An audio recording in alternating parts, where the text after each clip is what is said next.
आज हम बात करने वाले हैं ट्रेडिंग के सबसे जरूरी कॉन्सेप्ट सपोर्ट और रेजिस्टेंस के बारे में, क्योंकि इसे समझे बिना ट्रेडिंग में प्रॉफिट बनाना बहुत मुश्किल है। तो चलिए शुरू करते हैं बिना किसी देरी के। सबसे पहले समझते हैं सपोर्ट और रेजिस्टेंस होते क्या हैं।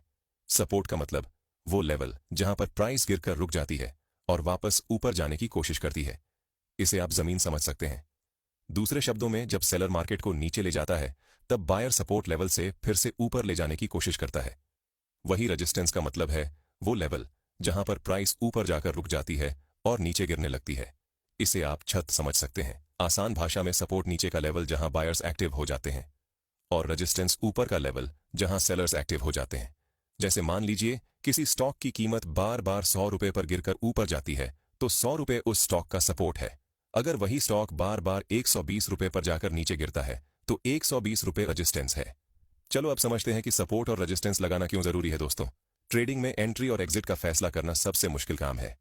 सपोर्ट और रेजिस्टेंस हमें यह समझने में मदद करते हैं कि कहां एंट्री लेनी चाहिए, कहां एग्जिट करना चाहिए और कहां स्टॉप लॉस लगाना चाहिए। बिना सपोर्ट और रेजिस्टेंस जाने हुए ट्रेडिंग करना अंधेरे में तीर चलाने जैसा है। 90% ट्रेडर्स इन लेवल्स को सिर्फ कॉपी पेस्ट करते हैं। यूट्यूब या टेलीग्राम से किसी के बनाए लेवल्स उठाए और अपने चार्ट पर लगा दिए।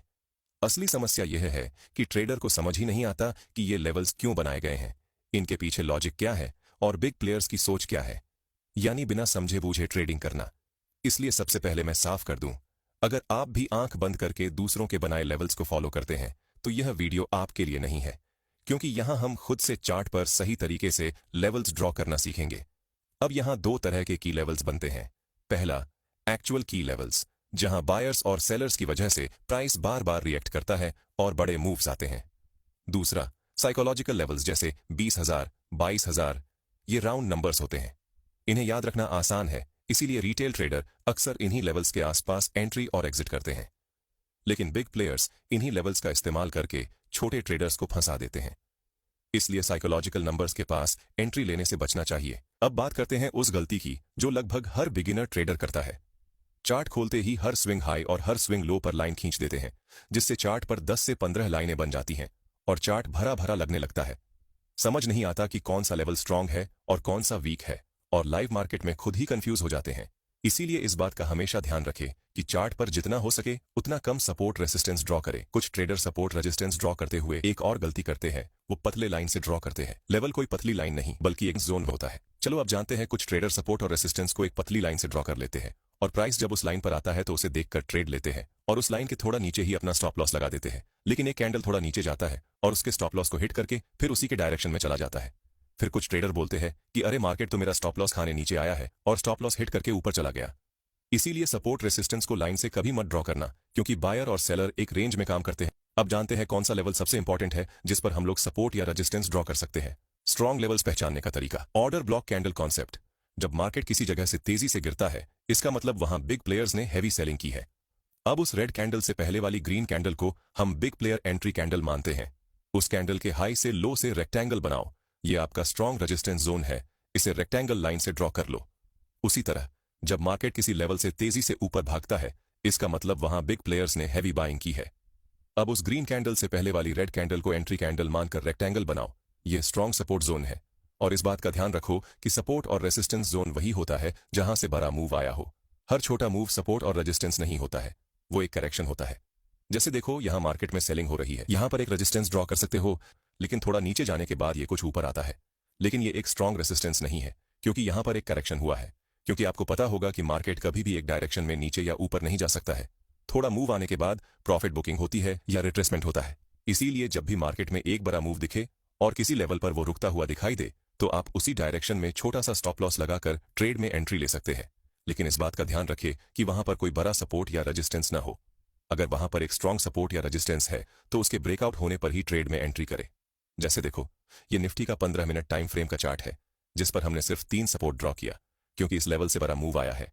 इससे ये चार्ट भी साफ है, जिसमें स्ट्रॉन्ग सपोर्ट और रेजिस्टेंस का पता चल रहा है, जिससे देखकर हम लोग अच्छे ट्रेड को फाइंड कर सकते हैं।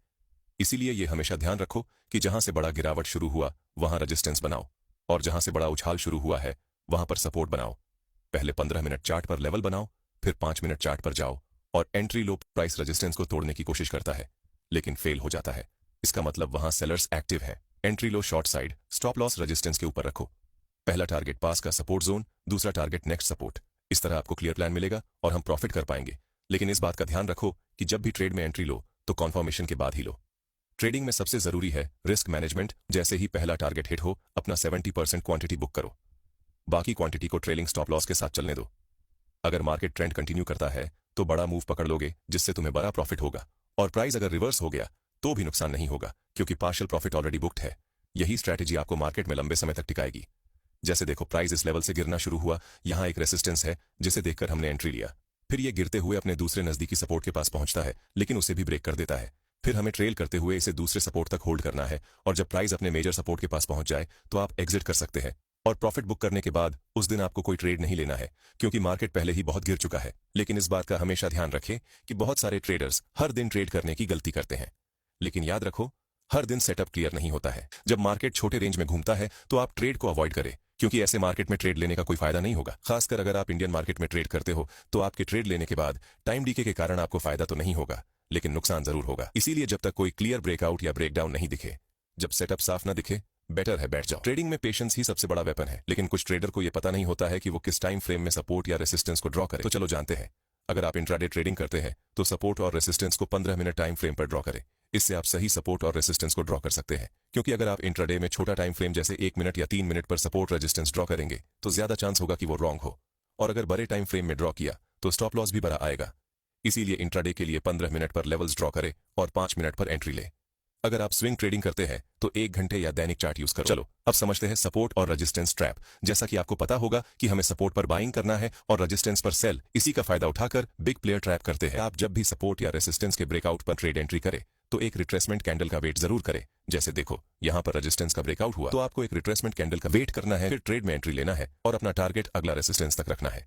इससे आप ट्रैप होने से बच सकते हैं। साथ ही जब भी आप सपोर्ट या रेजिस्टेंस पर ट्रेड ले तो स्टॉप लॉस लगा कर ले, क्योंकि कई बार ऐसा होता है कि ब्रेकआउट एक बड़े कैंडल के साथ होता है जो आपको बड़ा लॉस दे सकता है। किसी भी ट्रेड में एंट्री लेने से पहले आपको मार्केट की साइकोलॉजी को समझना बहुत जरूरी है, क्योंकि हर सपोर्ट या रेजिस्टेंस के पीछे बायर्स और सेलर्स की लड़ाई होती है। इसे समझोगे तो डिसीजंस आसान होगा। अगर ये वीडियो आपको हेल्पफुल लगा हो तो इसे लाइक करें, शेयर करें, और अगर आप ट्रैप ट्रेडिंग को अच्छे से समझना चाहते हैं तो आप इस वीडियो को देख सकते हैं।